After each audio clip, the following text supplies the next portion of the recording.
I know you're out there. I know that you're afraid. You're afraid of us. You're afraid of change. I don't know the future. I didn't come here to tell you how this is going to end. I came here to tell you how it's going to begin. I'm going to hang up this phone, and then I'm going to show these people what you don't want them to see. A world without rules and controls, without borders or boundaries. A world where anything is possible. Where we go from there is a choice I leave to you.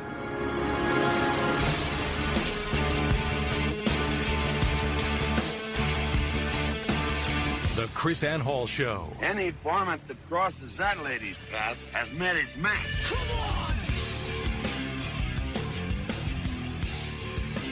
Rise and shine, liberty-loving patriots. Welcome to the KrisAnne Hall Show. KrisAnne Hall here. KrisAnnehall.com. Liberty over security, principle over party, truth over your favorite personality. And I am extra excited to be here today because today I have a conversation I had with Tom DeWeese yesterday, and I'm going to share that conversation with you. Those of you who know Tom DeWeese know that he is the foremost expert on Agenda 21, has been doing this for like 23 years.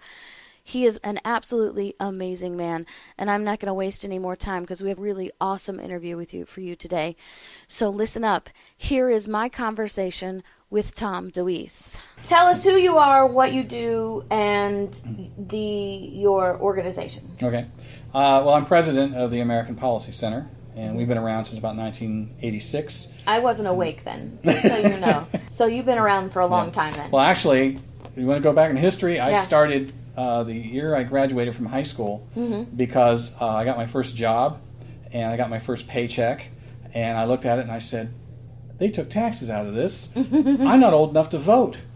And taxation without representation. So I started an organization. Hey, Dad, did you hear that? That is an amazing point. Why aren't we bringing that up more often? That's awesome. Well, I started an organization called Youth for Fair Government.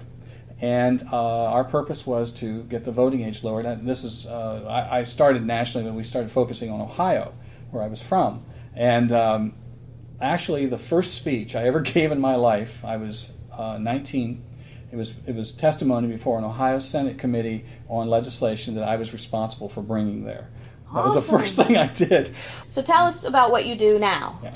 Well, I started the American Policy Center in 1986, and we first started out fighting all the education policies, Goals 2000 and School to Work and all that, which is now morphed into Common Core. Along the way, I began to see the environmental movement seem to have a real bad effect on private property rights, and I got concerned about that and started looking into it. And one thing led to another. By 1992, the UN had introduced Agenda 21, and this was the same environmental groups, the same environmental regulations, but in a much, much bigger scale. That's when we really began to fight this. So that's what we've been doing ever since. I want to hit home on this. 1992 was the introduction of Agenda 21. 23 years ago. Well, what happened during that time? I mean, first of all, the 1992 Earth Summit, where it was introduced, this was a culmination of a whole series of meetings. They had habitat conferences, and pieces and parts were put together. These non-governmental organizations were working in the background, writing all these different ideas. And they brought it all together into one document, Agenda 21, Agenda for the 21st Century. The purpose of it was to reorganize human society. And so in big fanfare, they brought it out in 92. And when it came out, for most of those years, from 1992 until, I'd say, mid-2000s, we spent most of our time with farmers, ranchers, timber people, mining people in the West who were the first targets. They understood what it was, but the rest of the country hadn't felt it. Along about, 2009, somewhere around in there, that began to change. People started feeling it in the cities, and it exploded at that point. And one of the interesting things that's happening now, which we never had before, in the last 4 or 5 years, we have elected officials calling us and saying, I want to do something about this, what do I do? And we talk about it and give them some ideas. They go, well, we never had that before. And so we're beginning to baby steps move forward, and people are beginning to hear about it. Well, I think it's a psychological phenomenon of human nature that it's always somebody else's fight until you get punched in the eye. Because of the implementations of these principles now, people are starting to feel the fight in their own backyards. I think one of the big things that people feel is when a policy begins to affect them, whatever it may be. Maybe somebody's giving them grief about having an organic garden in their yard or something.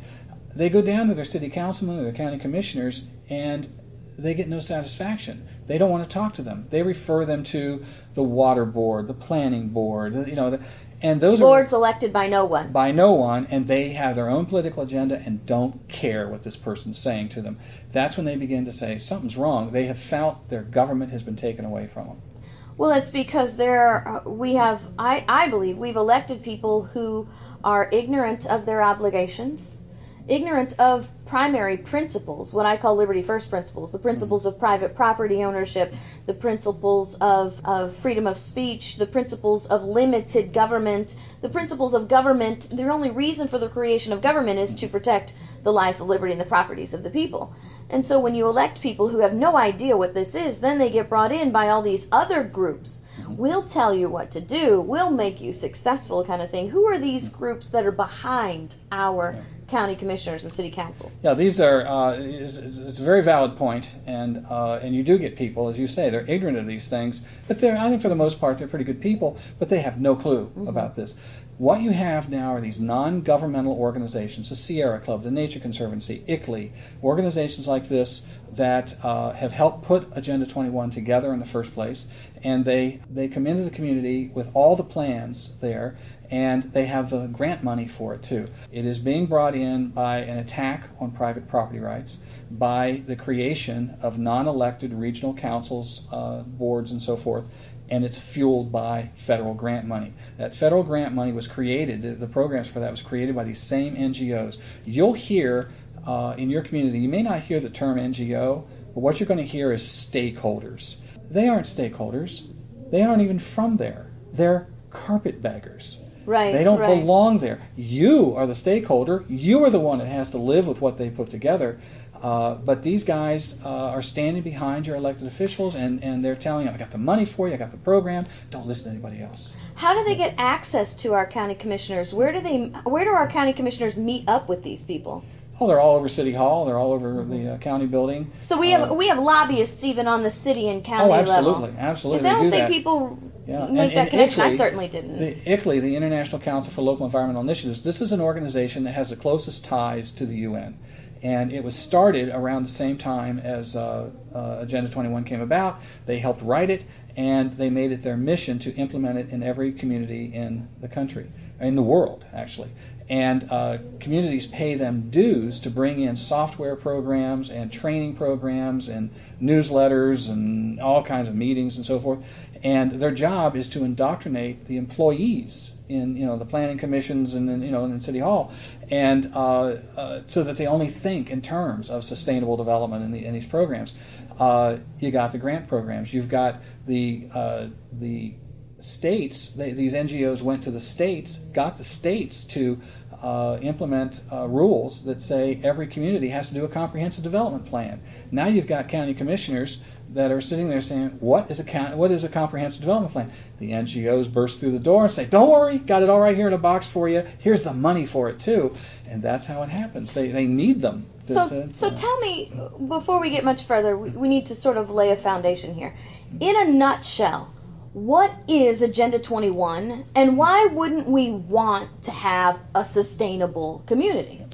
Agenda 21 means Agenda 20 for the 21st century to reorganize human society. They call it, their term over and over again is a comprehensive blueprint for doing that.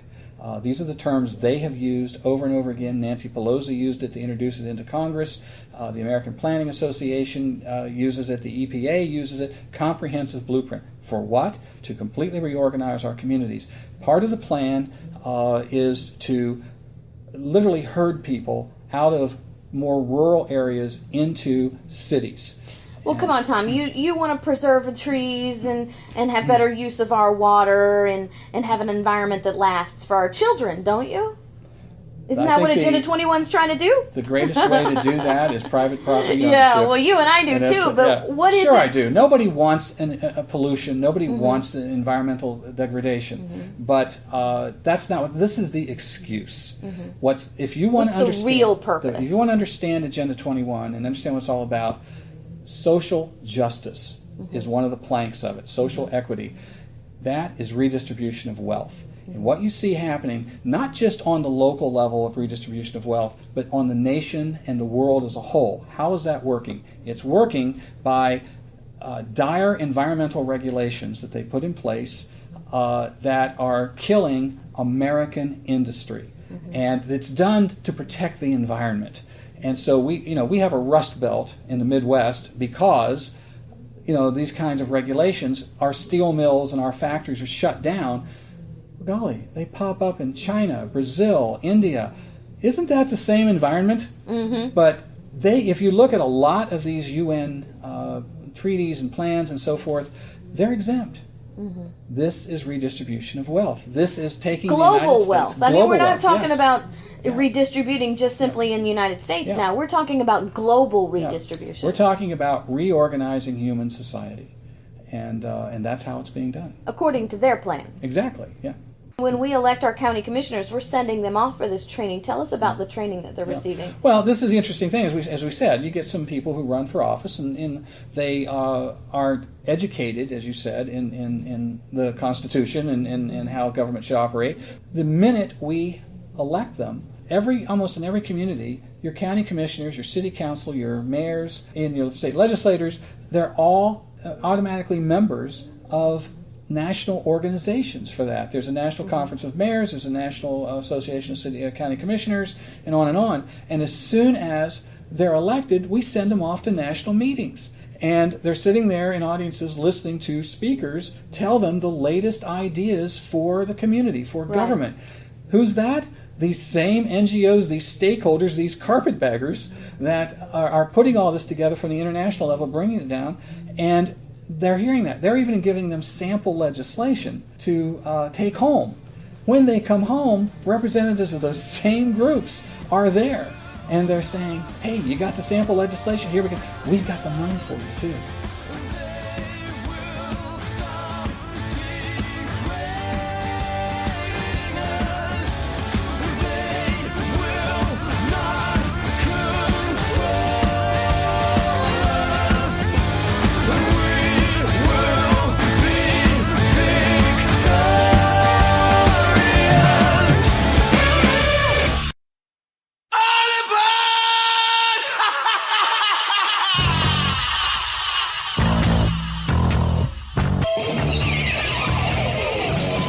KrisAnne Hall Show. She's Liberty's lobbyist. Welcome back to the KrisAnne Hall Show. We're continuing our interview with Tom DeWeese, America's foremost expert on Agenda 21. People think the National Governors Association, all that, are political entities, are government entities. They're not. They are private 501c3 organizations, and they would not have any power, any influence over us whatsoever unless our elected officials give it to them. And this is what, as I said tonight, if we elect people who understand this and refuse to join these groups, refuse to let them in the back door, refuse to negotiate with them, because there's no reason to do that. Their job is to represent us. They have their job. They don't need them. These guys would dry up and blow away. Well, we need to be about electing better people then, right? Absolutely. Or maybe forming our own continuing education programs instead of farming them off to places which I think the first thing know. we should do is stop joining these national organizations. You join in national organizations, you're getting national policies. Actually, you're getting international policies. International. I was saying those are international policies. And so, they don't know any better. But if they, yes, there are times when your government here in town needs to talk to the next town because you've got some situation there. Go talk to them. That's okay. There's nothing wrong with that. Of course you should talk to them. But to start creating official boards, unelected boards, that are now beginning to get the power to legislate, how? This is nothing but creating little Soviets. That's what they're doing. Yes, So. that's crazy. You know, I was did the show earlier this week on the New American Soviet, which is the fact now that we have these organizations controlling our local communities. There are 4 executive orders that were signed from 2009 to 2014 that create the very building blocks of these Soviets. 2 of the primary ones are the committees on rural councils and the committee on municipal councils. Those 25 executive agencies that are now been put in charge of our municipal communities and our rural communities by the sign of the pen of the president. I was a Russian linguist in the military. We learned the Russian culture too, and my husband was as well. We looked at that like, oh my goodness, this is Soviet America. Yes, absolutely.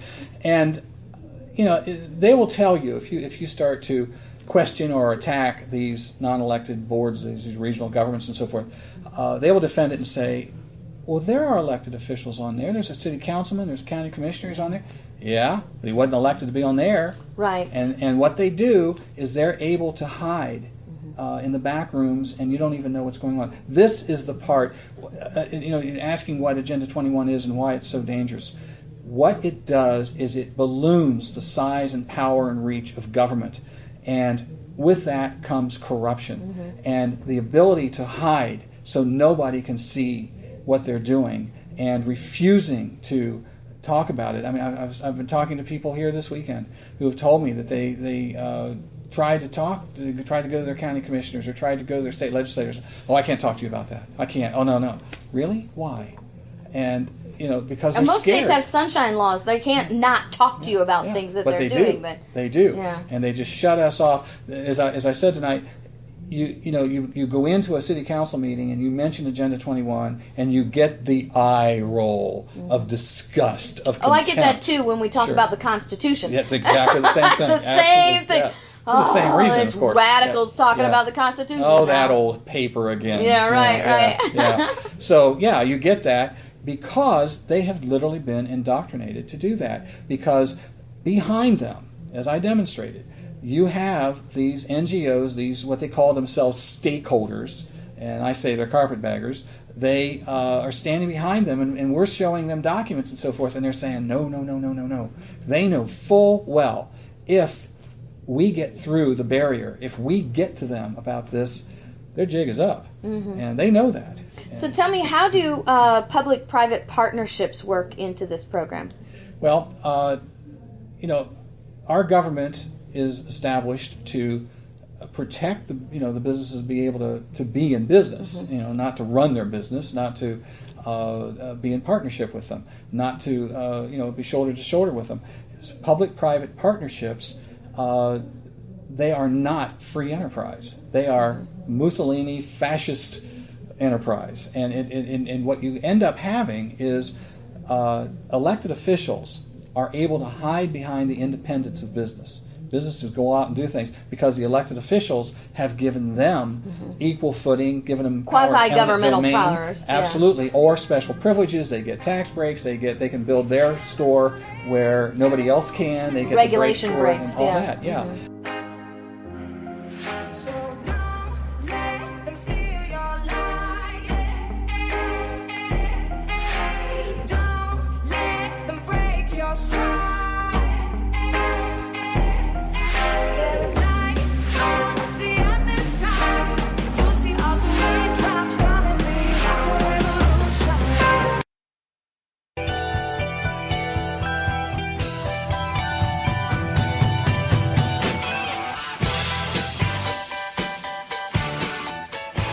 The KrisAnne Hall Show. She's Liberty's lobbyist. This has been so awesome so far. Tom DeWeese, founder of the American Policy Center, a patriot on the move since he started working, explaining to us, the Liberty First Brigade, how Agenda 21 works and how it has been duping us and taking over our local governments. Power is always local. And here we are understanding that the enemies understood that first.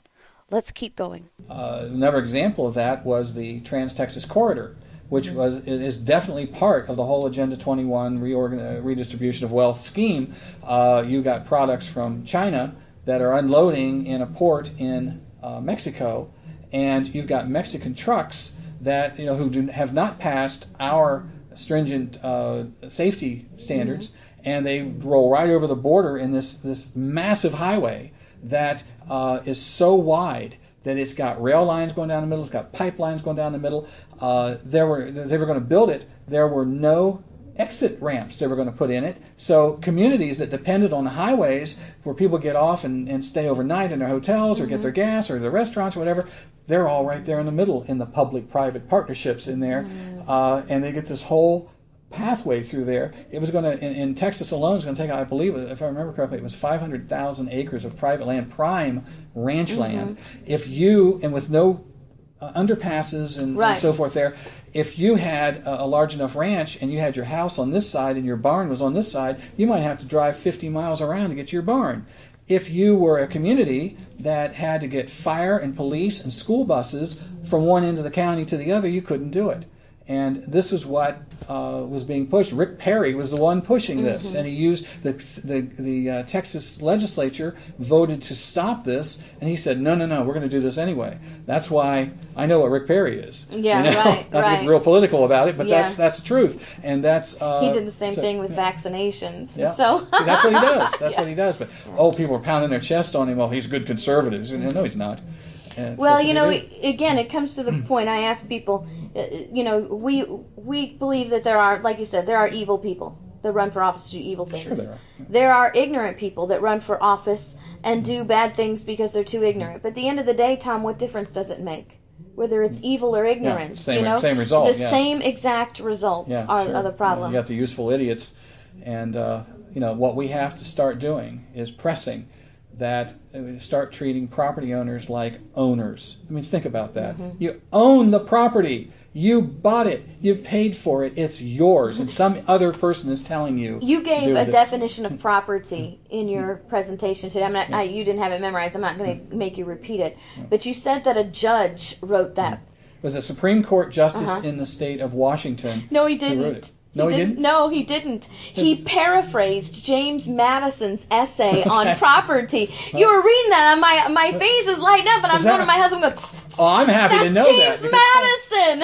I've been giving him credit all this time. So. Well, I'm sure he took credit for it, but he had obviously read James Madison's essay on property. That's progress. Oh, man, that was just, I gave me goosebumps, like, yes! And it's amazing because James Madison said that he gives this whole explanation on property, and it's exactly what Agenda 21 is, exactly what you're talking about. He says, not only do people have a right in their property, but we also must recognize that they have a property in their rights. Yes. And that when you take when government has the power to arbitrarily seize someone's possessions, then his opinions and his faculties are no longer secure either. Because you know that if the government has a looming cloud over your property, you're going to keep your mouth shut about the government. And James Madison was talking about complete despotism in governments that can seize your physical property because it ends up taking your right property as well. Actually, the fact that he wrote that, I thought it was very good that a Supreme Court justice wrote it. It gives it credibility, but that is huge. That makes it so much more powerful than what we have. Yeah. And, well, obviously it was a paraphrasing, but it was a very good paraphrasing. Enough for me to recognize it. And so everybody that's listening, all you have to do is Google James Madison property, and you get his essay. It's not very long either, but it's absolutely brilliant. And we're just ready to put out the statement of principles for international property rights. I was going to ask you about that. Tell us about that. I met in last fall in Canada with Canadian property rights people. There were Australian people there as well, and Americans. And we've created the International Property Rights Association. And we are moving to create a worldwide property rights movement because private property ownership is the key to ending poverty. And so all these countries that have all this teeming poverty is because people don't have private property rights there. So I put the statement of principles together. We put a symbol together that what it depicts. I wish we had that symbol. We could show everybody. Yeah, I didn't here bring on my papers Periscope. up with me. I'm sorry. Yeah, but we it depicts people, property, freedom. Mm-hmm. That's what it depicts, and we're going to release it this coming week. And I've been working on it for a long time, and we're going to start moving for an international property rights movement. What we want are property rights activists and organizations around the world to sign an agreement to our statement of principles. If they do that, they can use that symbol in their communications on our websites. Can I sign up? Absolutely. I want to sign up, put it on my website, and that is awesome. Absolutely, I'm all on board. So, Tom, how do people get on board with this? How do they find you? Our website is AmericanPolicy.org. And we'll have all this information there, the symbol and the statement of principles, everything there. I've got a 15-year archive of articles that I've written on all these issues there. Several other things we've done. We've got lots of tools that we've created. The massive thing I created was a Stop Agenda 21 action kit. It's got 4 manuals and 2 DVD sets and a bunch of other stuff. But we've also got a manual that has all the highlights from that. It's a little lesser thing. And then we've got a little booklet that is the Cliff Notes version of the whole thing, and it's been very popular. And my newsletter, other things we have available there. Well, that's awesome. I don't think you've ever seen my genealogy of the Constitution presentation. I have not. Let me encourage you with something. In the genealogy of the Constitution, because you and I are both Pollyannas about this, I have great hope about where we're headed, because I know the past, and I know that history always repeats. I know that no matter what happens with government and people, there comes a point when people always stand up and always fight back, and when we do, we always win. Yes. And so through this, what I call the genealogy of the Constitution, I document 700 years that it took to write the Constitution. There are 5 our framers called them liberty charters. I call them the genealogy. 5 documents that were signed by kings over those 700 years. And they all are our progress to our constitutional republic. In 1641, there was a rebellion against a king named Charles I. And the rebellion resulted in the 4th Liberty Charter, which is called the Grand Remonstrance of 1641. And in the Grand Remonstrance of 1641, they identified what they called the malignant and pernicious design of tyrannical government. Over 600 years, they've been watching, and they documented this pattern. And the pattern of corruption that they had documented in tyrannical government, very briefly, is corruption of the court system, infiltration of foreign law, the government diminishing the property rights of the people, the government taking control of the churches, the government creating fiat money to control the monetary system, and the government disarming the people while the government remained armed. This was 1641 they identified this pattern. And within this document, the Grand Remonstrance is sustainable development. Several of the grievances against Charles I document that they were upset with Charles because he was taking the private land from the landowners in the name of resource preservation, preserving the wildlife and the trees in the king's forests. And I quote now, depopulation. And so I show people, look, the United Nations didn't invent Agenda 21. It's a tool of tyrannical government, and we've defeated it before. Yeah, and they We'll do it keep again. coming. They keep coming at us. Yeah. I don't know if have you ever seen the movie Robin Hood with Russell Crowe? Oh yeah. And I use a clip of it when I teach with multimedia. Well, I almost ended with this tonight. Sometimes I do, but you talk about here was a time that was just like what we're going through now. You've got people who, the king owned the property, the king owned everything, he could shut everything down and control everything. And the people, what do? How do they fight back against the king? And the slogan that came out of that they had, this hidden slogan, was rise and rise again until lambs become lions.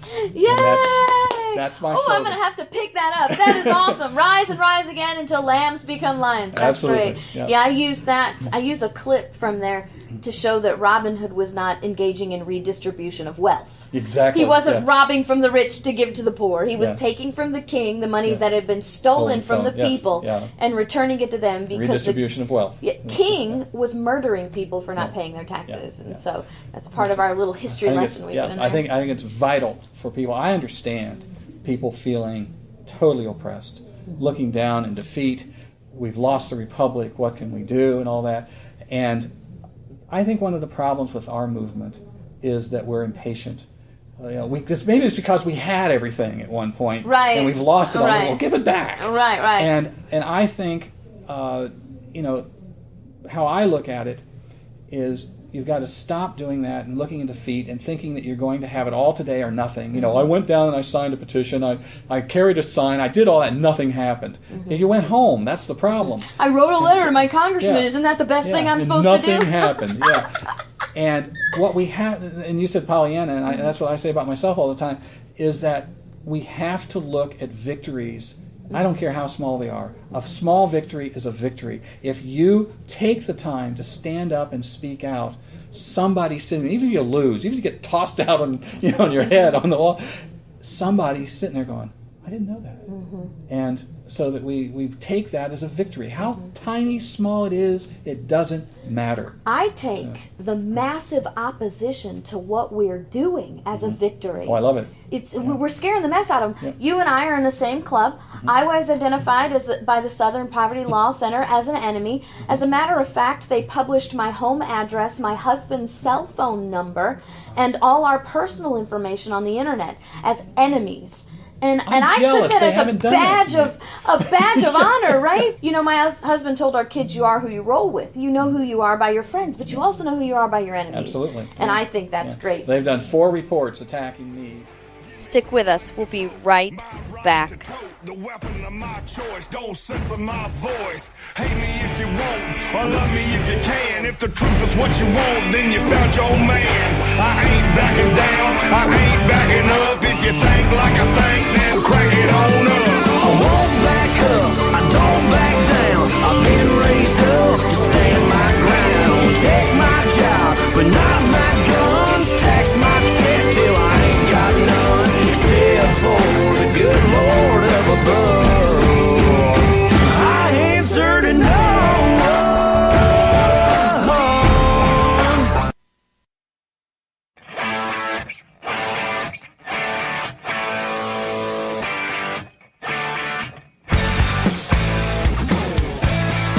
The KrisAnne Hall Show. She's Liberty's lobbyist. Boy, I hope you've enjoyed this interview as much as I have. And so now we're going to end up our interview with Tom DeWeese, founder of the American Policy Center, foremost expert on Agenda 21. Agenda 21 in a nutshell, right here, just for the Liberty First Brigade. There's a website called treehugger.com that did an in-depth study of how did this bunch turn Agenda 21 into a national issue, us, how we do this little ragtag band that we have. And the conclusion they came up with is we are secretly funded by the Koch brothers and Exxon. Oh, I get that accusation all the time, I wrote to the chairman of the board of Exxon. Where's my money? Yeah, I wrote to him and I said, I'm taking your heat. Where's my check? Right, and he didn't respond to me. Now, that's pretty rude to how they treat somebody that's so important to them. That's funny. No, I get those accusations too. Sure. I don't have any of that money. Because that's how they operate. Right. And they can't understand a true patriot who does this because we love our country and because it's the right thing to do. All they understand is if you get paid for it, that's what you do. I think they leave me alone a lot more than they leave you alone because I pick on the Republicans. I am really hard on the Republicans. And I wrote a really nasty letter to Trey Gowdy. I even pick on the most popular ones too, because they're the ones that need to be picked on, right? Absolutely, yeah. And so I'm wondering if maybe they leave me alone because I do, they think I'm like, paving the way for them. I do too. I've been attacked on the floor of the House by name, and I was banned from one congressman's office, and it's because it was during the education wars, and this particular congressman said I was lying. He sent out a Dear Colleague letter to all the congressmen saying Tom DeWeese is a liar. And about 2 weeks later, this is back in the 90s, the congressman, old venerable congressman from Illinois, Henry Hyde, held a hearing and said exactly what I did about this bill. So I put out another article and it said, will Buck McKeon call Henry Hyde a liar too? That got me banned from his office. Oh, not Buck McKeon. And absolutely Buck McKeon. Yeah, and I got banned from his office, and then he had a meeting with all these education leaders, and I went. And when he found out I was there, I about had a heart attack. Yeah, I'm pretty certain Trey Gowdy's not going to be handing out the hors d'oeuvres when I walk in his office anymore, but nonetheless. Well, thank you, Tom. It's been a real pleasure. Yes. We're going to be together again in Traverse City, Michigan. Yeah. And I'm looking forward to that. It's going to be so much fun. You here in your Don't Tread Me t-shirt. I have my Chemical Geek t-shirt on, but I see that. But I want to thank you for taking your time with me and the KrisAnne Hall Show. Thank you for the opportunity. I hope you enjoyed this interview as much as I did. I hope you learned as much as I did. What an amazing thing that Tom DeWeese is doing in the American Policy Center, this fight against Agenda 21. We've got a lot to learn. We've got a lot to do. Understanding that the enemy knew from the beginning that the fight was local. We have got to stop being distracted by this federal madness, this drama, all these crises that are created to keep us distracted from the real battle. The battle is in your backyard, America. The battle is with your county commission, your city council, your sheriff, your local governments, your state governments. We've got to get them out of these national organizations and make them pay more attention to local people. They're working for you. They're not working for national organizations. Hey, why don't we stop sending them to these national training centers to learn from ICLEI and the Sierra Club and all these people and start setting up constitutional trainings with the American Policy Center. You can set them up trainings with KrisAnne Hall. You can set them up trainings with the 10th Amendment Center. You can set them up trainings with the American the Center for Self-Governance. You can set them up training with PANDA. You have all of these organizations that we can pull together that are constitutionally minded, that are local government minded, and we can pull them together and create training sessions for our local governments. Do you know what kind of a seminar we could put together with real constitutionally minded people for your county commissioners and stop sending them to ICLEI and stop sending them to the Sierra Club and stop sending them to the United Nations and UNESCO? Why don't we start creating? We need someone to spearhead this, put together a conference for these people and tell them they have to come. This is a fantastic idea. I need somebody to do this. Hey, Liberty First Brigade, let's get to work and take back our governments. God bless. See you tomorrow.